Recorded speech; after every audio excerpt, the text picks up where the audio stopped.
on, guys? So we just saw the episode before the finale, and man, is it setting up for a big finale on The Walking Dead. Okay, so let's start at the beginning. So we know that mysterious Shadow Man was not Daryl because Daryl is with the crew going to Oceanside. So we already know, and if you watch the end of this episode, that it was Dwight, which I thought it was going to be Dwight because it really made no sense for them to make it Daryl but have him be in the shadows. Like, why would it be Daryl in the shadows? You know, he would have just ran up to Rosita and be like, come on, let's get out of here. So it was definitely Dwight, and we found out at the end of the episode that Dwight wants Negan dead, and he has, like, some of the most reasons to want Negan dead, because, you know, he took his wife, he was sleeping with his wife, you know, doing all that jazz, he made his wife run away, and then, you know, he burned half of his face off. So Dwight totally has a reason to go against Negan, and we've known for a long time that he's kind of just been going along to stay alive, but he definitely wants him dead. So we got that. We found out who Mysterious Shadow Man was, and we saw that freaking Sasha somehow didn't die. And it makes me wonder if she is going to die, which she might die on the finale, because like I said, she is going to be on another show, but that doesn't mean that she can't be on The Walking Dead and Star Trek at the same time, because we do know that what's-his-name, I forget his name in the show, I forget what it is, but the dude with the dreadlocks, he is in that show, The 24, but he's also in this show yet, because we haven't found a body, or they haven't shown that he's died or anything like that. So you can definitely be on two shows at once, because, you know, if the filming schedules work. But I do think that people are going to die on the finale, and Sasha might just be one of them. But as of right now, she is still alive, and she might be joining up with Negan. The one thing we know about Negan is you can kill a whole bunch of his people, and he just doesn't really care, because it's just like an abundance of people it seems like he has. You know, they come at literally like a dime a dozen to freaking Negan, because she killed at least 3 people. So, definitely killing some people, and he locked her up, and she got tied up by some other dudes, but we don't see how she got caught or what happened. She didn't really seem to get, like, beat or anything. She just got tied up and thrown in a freaking cell. Then, of course, creepy guard guy tried to get a little frisky with Sasha, and Negan did the one thing I wish we could do to every rapist out there, and put a big old Bowie knife through his neck. And man, oh man, that was satisfying. Don't fucking rape people. And then, of course, freaking Negan's giving his whole speech to Sasha and talking about how she's badass and she got some big old balls and shit like that.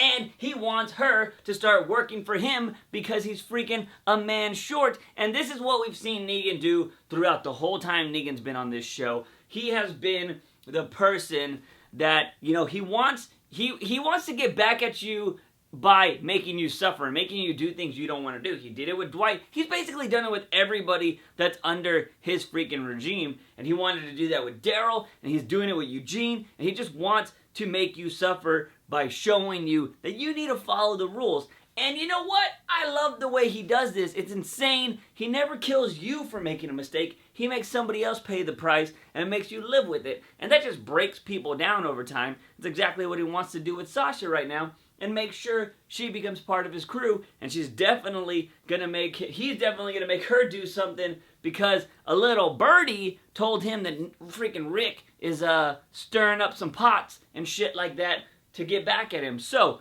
that's the most interesting thing right now, and Sasha totally doesn't want that to happen. So it's going to be interesting to see what happens in this finale. Since we're talking about the whole Sasha scene right now, I got 2 questions real quick. One, I have to ask you guys, would you take the deal? Would you just join up with Negan and be one of his dudes? Or would you just, like, kill yourself? Like, are you that loyal to your people that you'd end up taking yourself out? Or would you wait for somebody to come to the door? Would you try to take them out? Go out fighting? What would you do? Like, let me know. Or would you just join Negan's crew? I think I would join Negan's crew and then just try to take him out after I build his trust after like a year or two. Be like, alright, let me just build his trust, and then, what the? But then again, like he's doing to Sasha, he'd probably make you do a lot of crazy things, so I wouldn't want to take out my friends, so it'd be really crazy. I think I would just go along with it until it got to the point where I got near my friends, and then I'd try to take out everybody. But that's a very tough question, so I want to know, would you guys take the deal?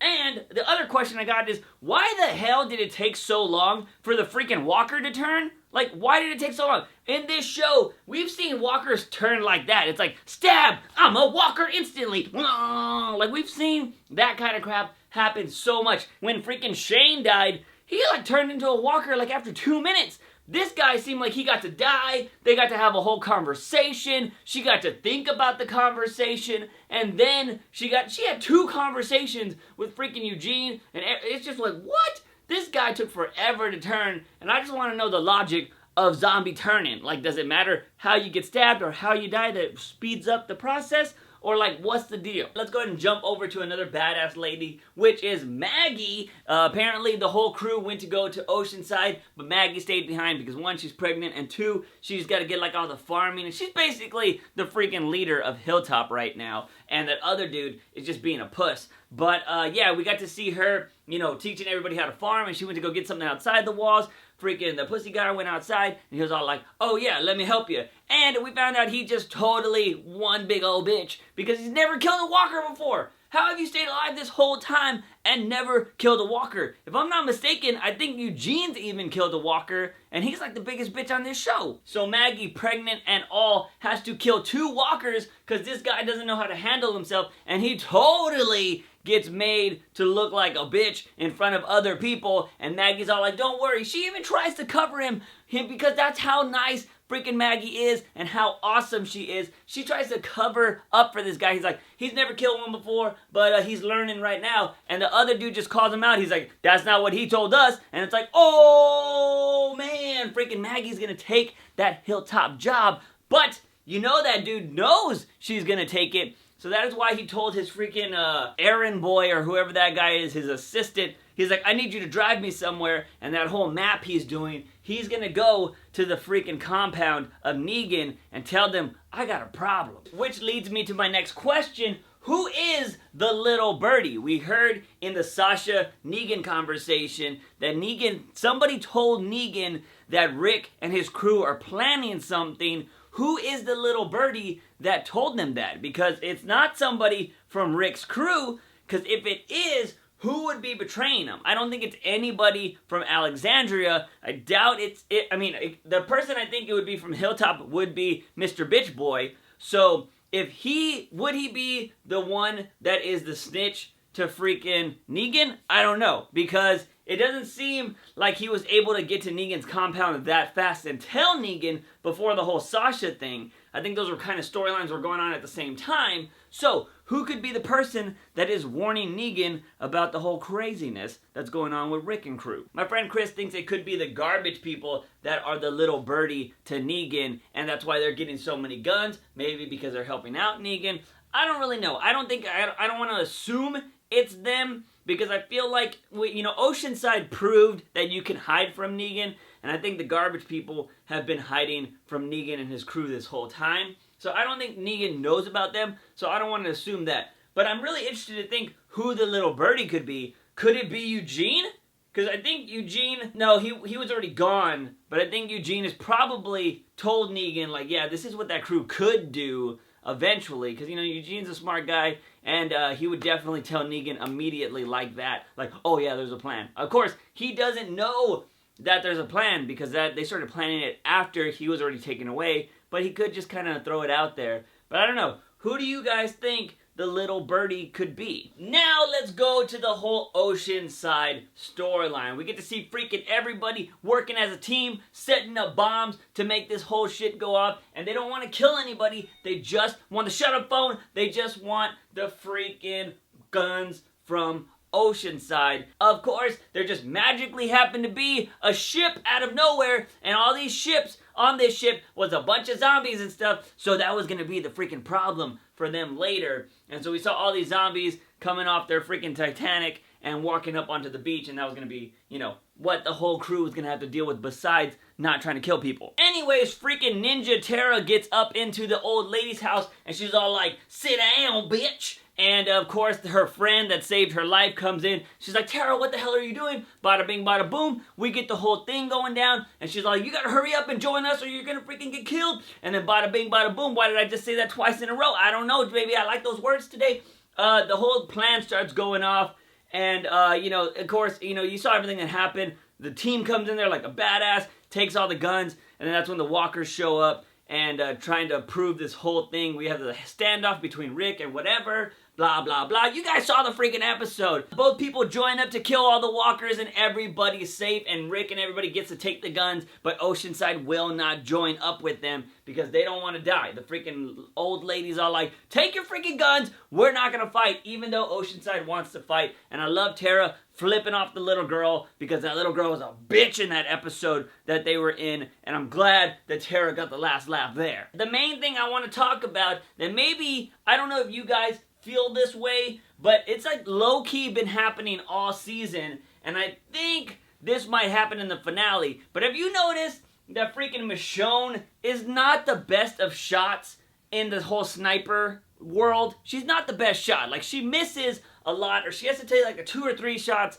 to get her target. And I feel like Michonne is going to be set up with a situation where she's got to take a shot and kill somebody, and maybe her missing is going to cause the death of somebody. I don't know, I'm just throwing it out there because if you guys notice, we had those episodes back at the start of the season when she was trying to snipe shit and she couldn't do it at all. Then we had, what was it, last week? Or we had it this time, she couldn't hit the zombies right away. I want to say there was another episode where she tried to snipe too. Was it the deer? I don't know. But I'm just going to say, I feel like they low-key showing you that Michonne can't really, snipe very well. And I feel like that might cost somebody their life. I don't know. I could be just reading too much into it, but let me know what you guys think about that. One thing I questioned about that whole raid on Oceanside was it was a cool plan that they didn't kill anybody. My thing was, why the hell did they just waste? I hope they didn't waste all of the dynamite on just trying to get all these guns. Or hopefully, when they broke into this arsenal, there was extra dynamite. Because I think dynamite would have been the quickest way to take out a lot of Negan's people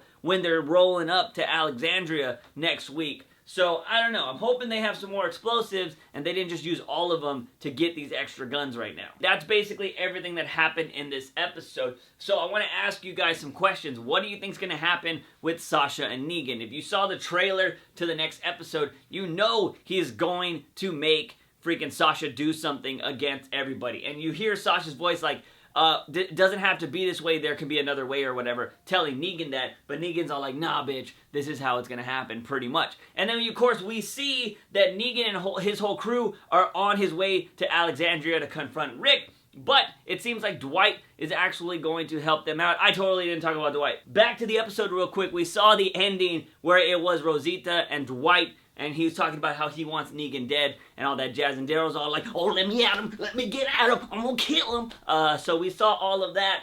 And what's going to happen is it seems like Dwight wants him dead. So he's going to be the biggest help to them. If he's not betraying them, he's going to be the biggest help to helping the crew go against Negan. And if you saw the previews to the next episode, you can hear his voice. He's like, I know how to slow them down on their way over here. So it looks like a bunch of people are going to try to slow down Negan's crew to make, to give them time to gather up everybody to fight this big old war. So that is what we'll see on the next episode. And bringing you back to the questions is, do you think Dwight is going to be real about this? He's actually going to help the crew out against Negan, or do you think he's going to betray them somehow and everybody's just going to get fucked because of Dwight, and next season we're just going to go through even more stuff of this whole crew actually trying to go after Negan? Now, one thing I didn't point out, or I didn't think about when I was talking about how Negan's already confirmed for coming back next season, is I didn't think about that the whole war could happen on this finale, which it looks like it's going to happen. If you guys don't know, in the comic books, there's this big war against Negan's crew, the Saviors, against all of the communities. And that looks like what's going to happen on the finale next week, because it just kind of seemed that way. But at the same time, I don't think you can have Negan's crew all go to Alexandria and all these roadblocks, they have to go through all this shit to get there, and then just have freaking Rick's crew fail again, because Negan's just gonna kill everybody, and then freaking Rick's crew and the whole everybody else is gonna be caught, and they're not gonna be able to fight again, because Negan's just gonna be like, alright, these guys are trying to kill us, let's go in there and just fuck shit up and show them who's boss. So that leads me to believe that the big war from the comic books is happening on the finale, and that means this is going to be the end of the Saviors and stuff, unless the show is going to make a very different outcome, and we're just going to get a whole nother season of Saviors, which I don't think that's going to happen.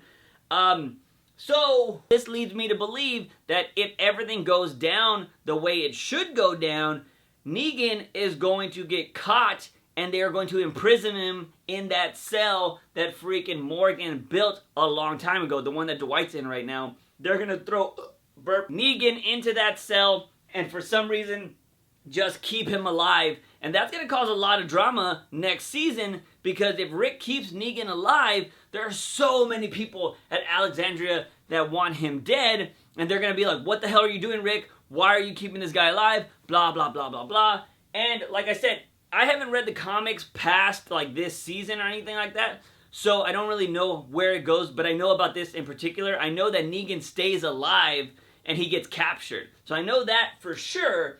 But I guess the show is going to do that whole thing too, and let's see what happens with Negan next season as a prisoner. It's going to be really interesting to see the dynamic that's going to happen between him and Rick if he's no longer this, the leader of the Saviors, and what's going to happen to the Saviors and all these other questions that are going to pop up. So, it does look like next week we are going to get the big war from the comic books, because I don't see any other outcome of that finale. But that is all I got, guys. I do want to know what you thought of this episode. Did you think anything could be better? What would you have done if you were Sasha? What would you have done if you were Eugene? Because don't forget that Eugene got that ultimatum from Sasha, or the request from Sasha. Would you have given her like a knife or something, or just given her the pill and all that jazz? Which she made it seem very believable, so the pill just made sense, and the moment she requested something, I was like, oh, he's gonna go get those pills that he didn't give to the girl. But let me know what you thought about this episode in the comment sections down below. Also, I might be doing a trailer breakdown for the upcoming finale, because it just looks pretty badass. Anyways, if you like this video, give it a thumbs up and share it with all your Walking Dead buddies. Don't forget to hit that subscribe button for all things nerdy and geeky on this channel. As always, I am your host, JUICEbox. Remember, when you wake up in the morning, ask yourself something. If I'm a daily dose of juice, see you guys next time.